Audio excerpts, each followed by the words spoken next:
This is the Louis Armstrong version of What a Wonderful World, and I'm playing it like this.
Okay, so we're playing in F. This is not going to be a beginner lesson. It's going to be, I think that's probably intermediate. No fast twiddly bits. And let's start from the top, the introduction. The introduction, I have it as F and then G minor 7. And the way I'm voicing it, there's a strings part that comes in here.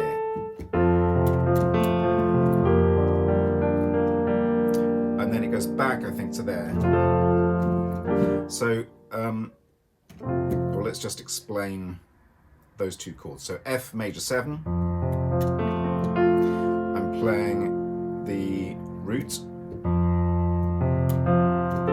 I'm playing the root, the fifth, and the root, and in the left hand, and in the right hand I'm playing the fifth and the third to get the whole F major. And I'm voicing it like this, and then I'm playing the third with my thumb. So you get this thing which is happening on the record. Or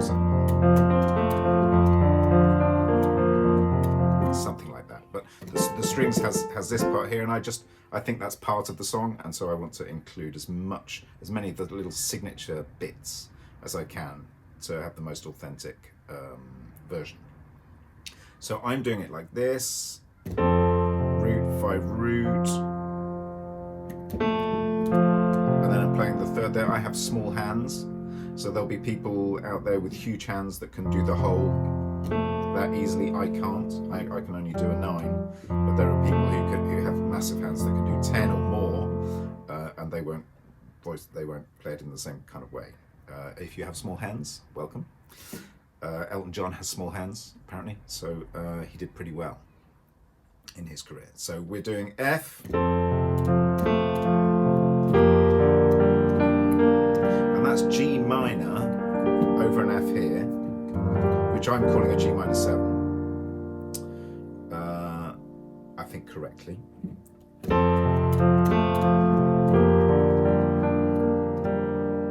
And then I'm doing the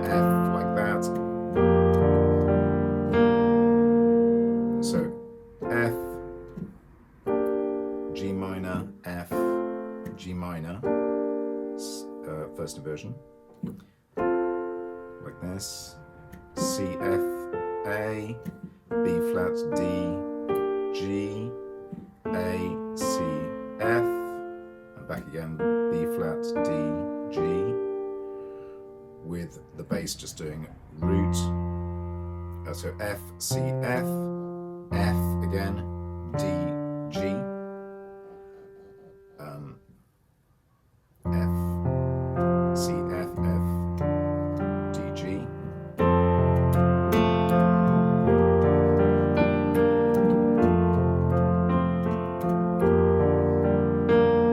That just makes sense. It's changes each chord each time, keeps it interesting in the ear, and then sets us up for the beginning of the first verse. So, first verse.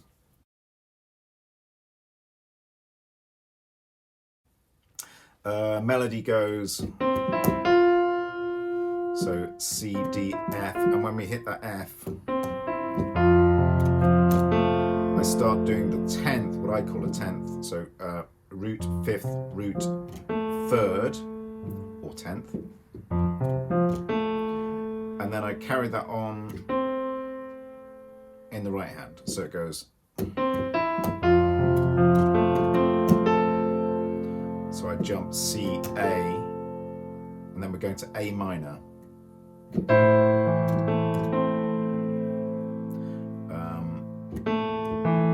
And you come back down. So I'm trying to get that sort of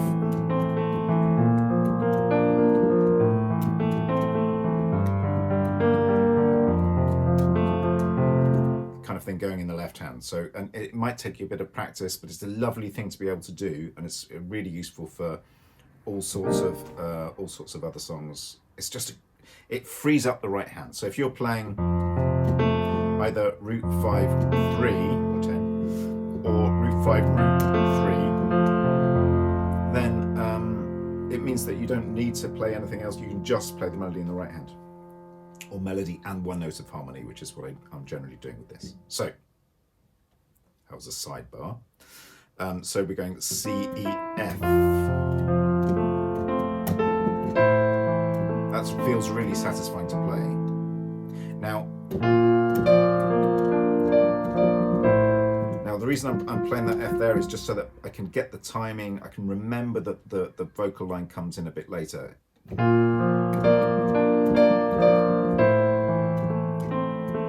So, and we're going B, so B flat. So we've gone F to A minor. Bass carries on that walking, and then we're going B flat and back to A minor. So however the vocal line is, but you feel it when you're playing it.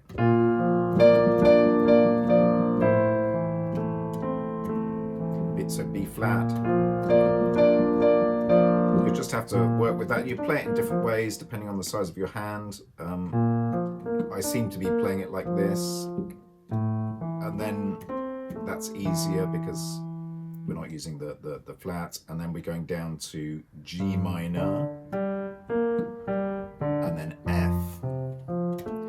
So it's a lot of chords on paper, it's a lot of chords to get your head around. F, A minor, B minor, B flat, A minor again, and then walking down G minor, F. So for that beginning, F, A minor, B flat, A minor. It's an A minor 7, but we'll get back to that later. And this, I'm just doing a simple version the first time round. Kind of following the vocal line. And then we do a fairly sort of a kind of jazzy thing to get to an A7.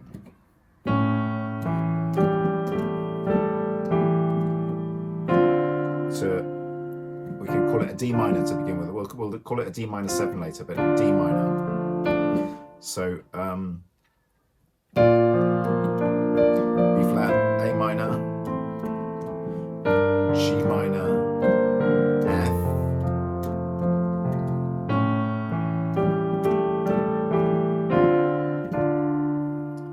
That's an A7.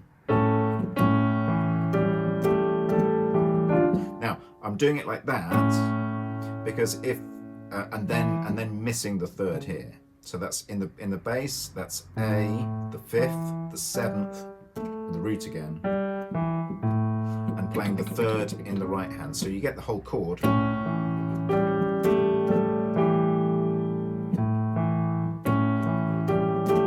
If you play like this, you can, but to me it doesn't sound.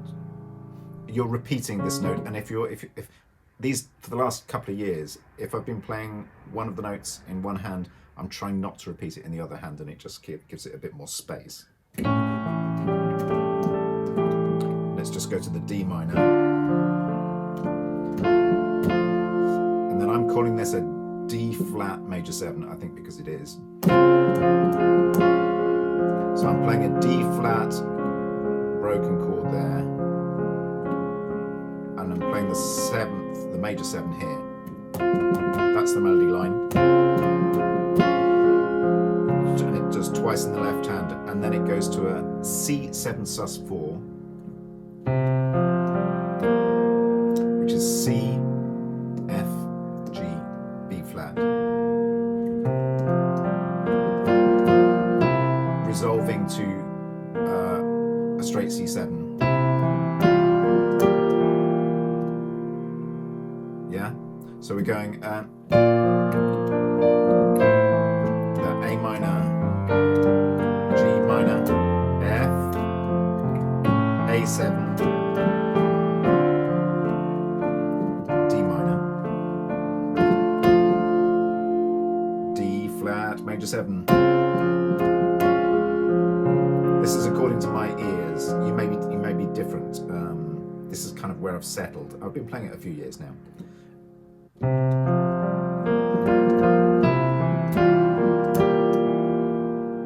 And then we get to the end of this verse. We've got a similar thing to what we've just done. So it's F, A minor, so A7 played in the same way. And then we've got a B flat major 7 to a C7. So that's F to A7 to a B flat major 7 to a C7. But I mean, there, look, I'm not playing the third of the C7 at all, and it sounds great. If you play a third, you know, you could do that. You could do that, but that sounds great. It sounds open. So whole of that first verse then running through. So A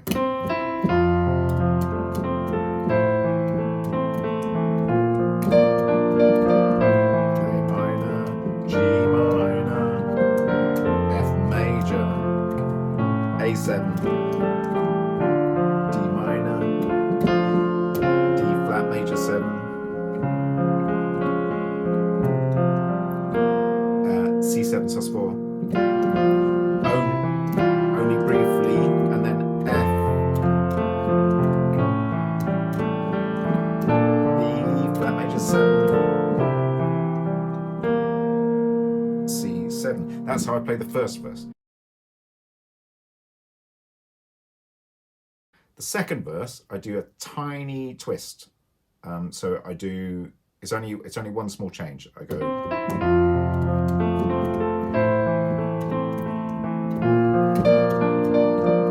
minor and then a G minor, but I add the 7th in.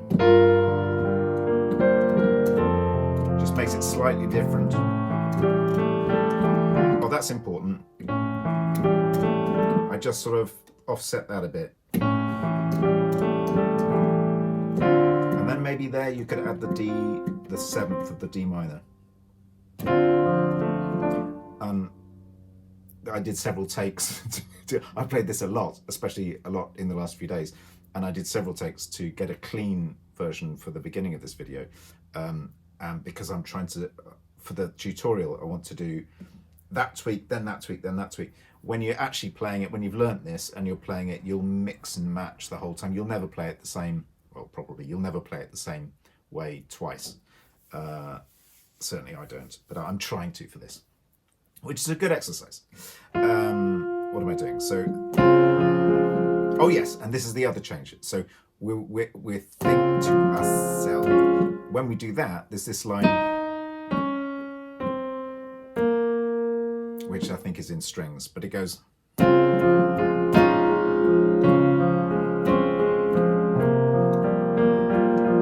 beautiful. And then the end changes as well. So we've got an F,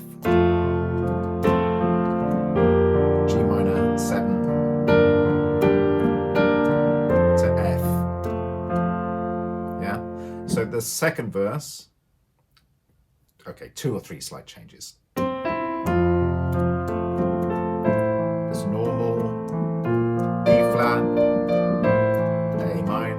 First change, the 7th of the G minor, 7, F,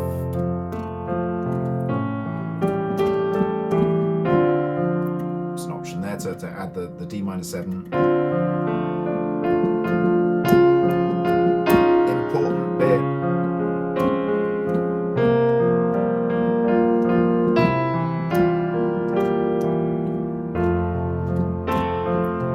Strings again in kind of, so that is a little bit like the introduction, F, G minor 7, G minor 7, F, and I'm doing it, I end up here for the, there's the melody.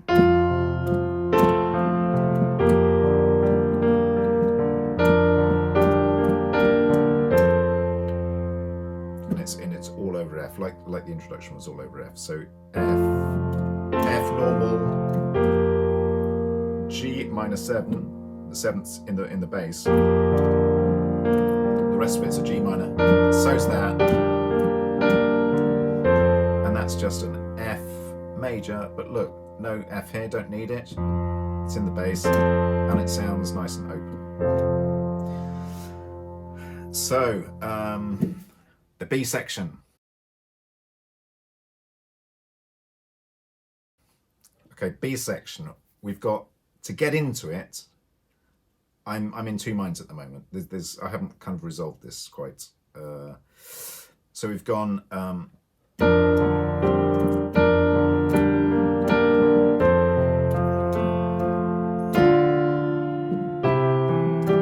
We're going from F to C7,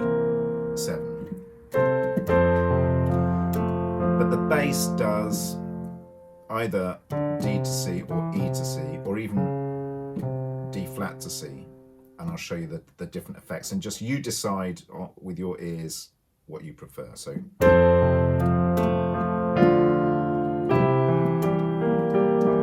that makes sense to me. Also from the F, that's kind of nice as well, and the other, let's do the D flat as well.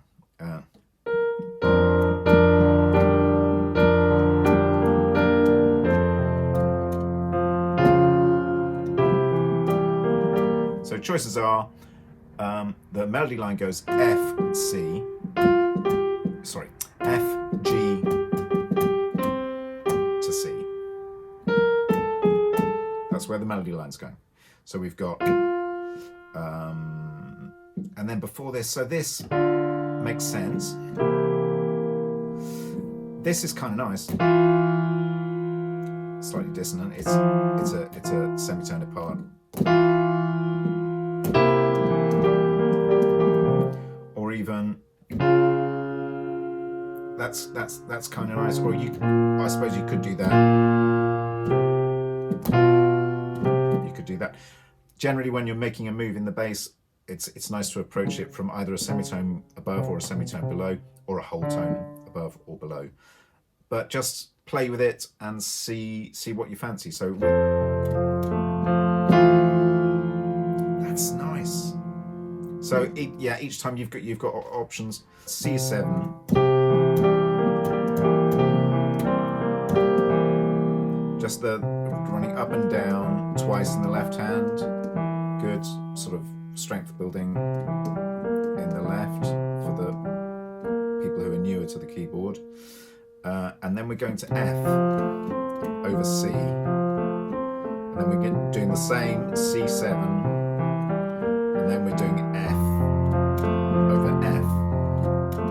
That's the progression. So that's important. I'm going to add a little harmony note in here if you like.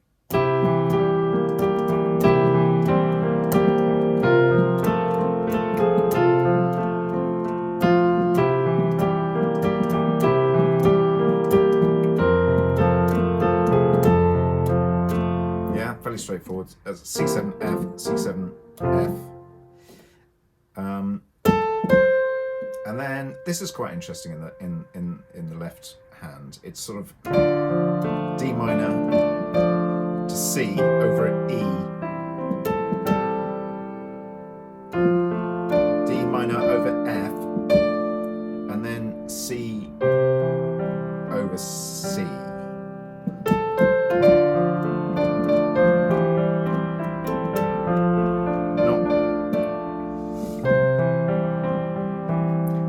Yeah, so D minor, C, I hear it on the record, I hear it over an E, and then F, still D minor but over F, and then we're going to hear people with big hands. Can you see how much of an advantage you've got?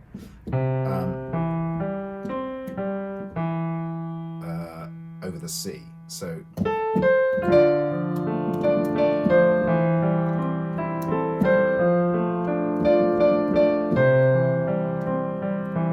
back to D minor,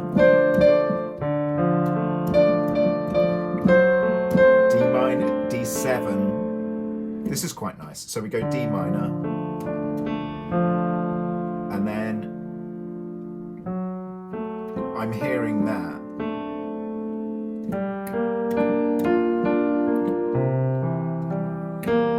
So D minor 7. D minor.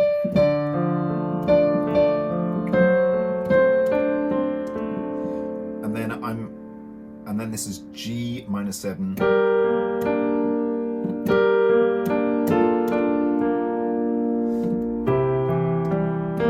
There's various, that's the simplest way of playing it. There are various other things you can do in the bass if you wanted to. You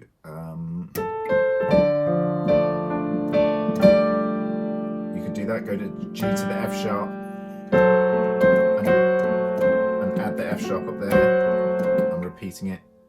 Depends on your ears. And then this, I'm not using my left hand here on the 7th. That's me. There's the 7th. Now, if you wanted to get to the C from the 5, which kind of makes sense in jazz, you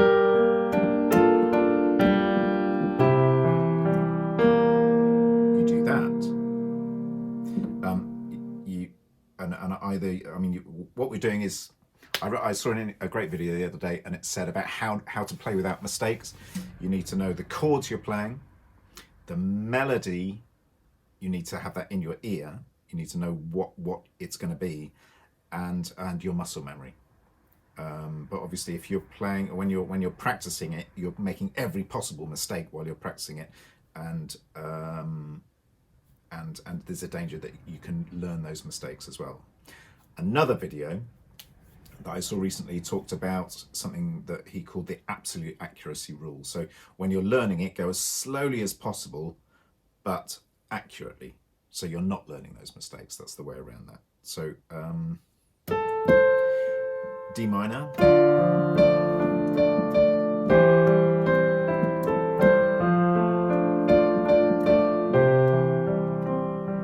Something like that.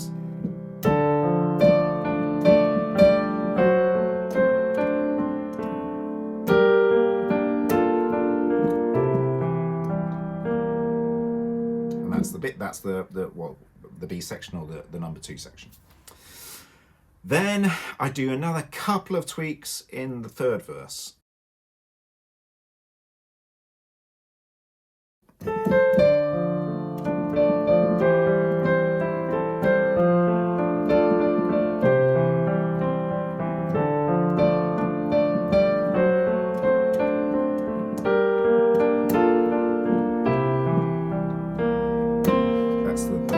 the verse beginning. So A minor, we're familiar with this now. B flat, and then I'm adding the 7th there. I quite like this. Only just started doing this last week. Then the F of the G minor 7, and then this,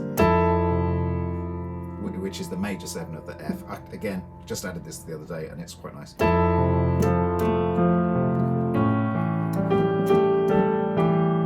Which we're all familiar with. And where are we going? Where are we going to now? Oh yeah. So here, D minor 7, D flat, major 7. Important. You could do that if you wanted to.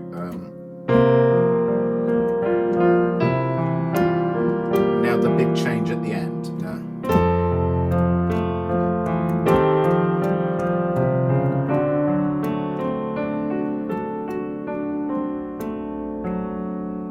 So what I'm doing there is I'm going to the F. I'm calling this F9. Why am I calling it F9 instead of something sort of more random? Well, because I think it is an F9. So there's no F in it yet. That's where it starts. So there's the 9 of F. The 7 is in the bass. There's the 9. And then I'm playing the root 9, root 5th, sharp 5th to get to a D7. We're going from F9 to D7. That's what I hear anyway. Previously I was calling it all sorts of other things, diminished and this, that and the other, but I think it's just an F9. And that's not on the record, but I quite like it. E flat, F, G, F, C, D flat to get to the D of the D7, and it's just walking up a D7 up and back down, and you're going and then you're going and I G minor 7,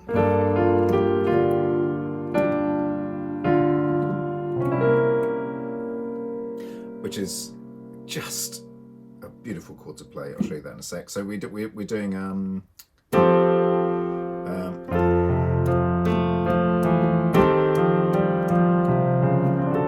D7.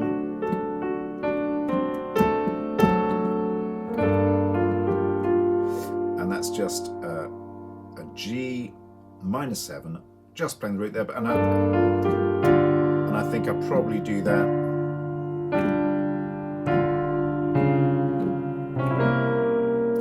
Now I'm calling that, again because I think it is, a C7 flat 9, because we've got the C7 here without playing the 3rd, playing the 3rd here. And the 7th again there, repetition I know, but I think it's important at this stage. Otherwise you've got, I think you need that, and if you lose that, I think you need it there. And that's the 9, which you could do, but that's the flat 9. Beautiful.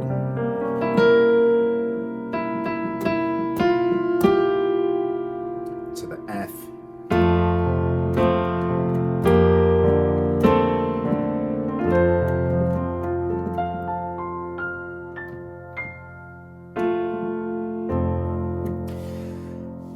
I'm not totally comfortable with that ending. It's okay. I think that will evolve as well. But let's go. Just look at those chords at the end. So that's the F9. Walking it, nice easy bit at the end. You can congratulate yourself that you played it right, or roughly right.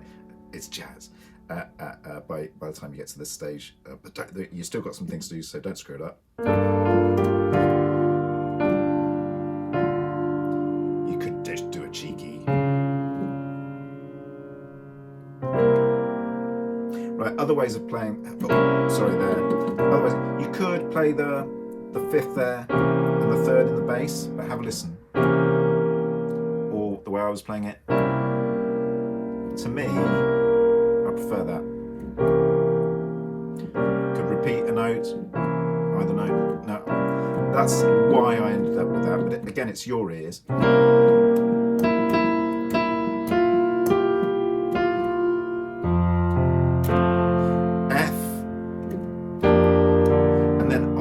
I hear him go, or I think it was all guys behind him. I hear them playing F. I mean, you could add a sixth. I don't think there's a sixth in there, but so I'm coming up to the A here. Maybe I shouldn't be doing that because I'm playing an A here.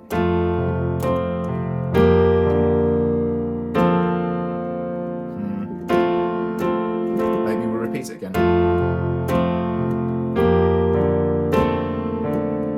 See, I'm not quite happy with it, but happy enough to do a tutorial on it. And then he does this thing.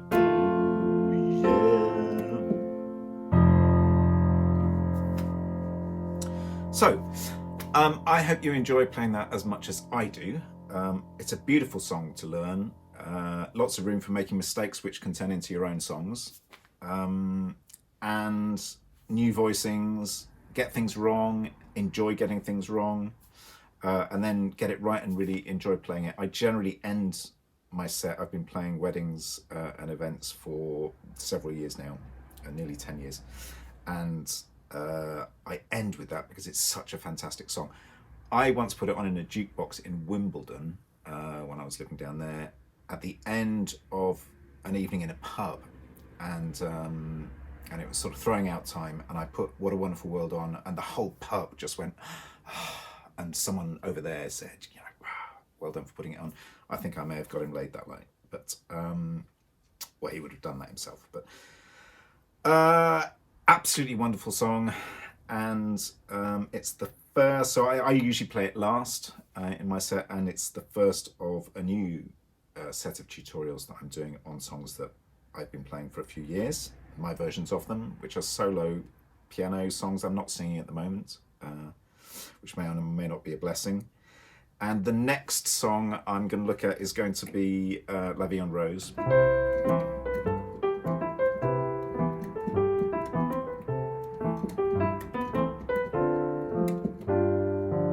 Which is, I was living in France for 15 years. Again, a great song to play, and very hard to find a tutorial on YouTube. I will do that. I will do the Edith Piaf verse, which is almost impossible to find, and maybe show you what the Michael Bublé version did. He did it in E and C, E and A, I think he did. You can play, well, anyway, I won't go into detail yet. That's not for this tutorial. So thank you for watching. If you want to see more of this, please do subscribe. I know people say that. I get now, having done that, I get why people say that. Do subscribe, and then I can see that this is content people will want to watch. This was a requested tutorial I did a tutorial 6 or 7 years ago when I was living in a yurt in the woods, and the lighting's very bad, and people did want more clarity. So hopefully I've done that. I've upgraded my equipment, and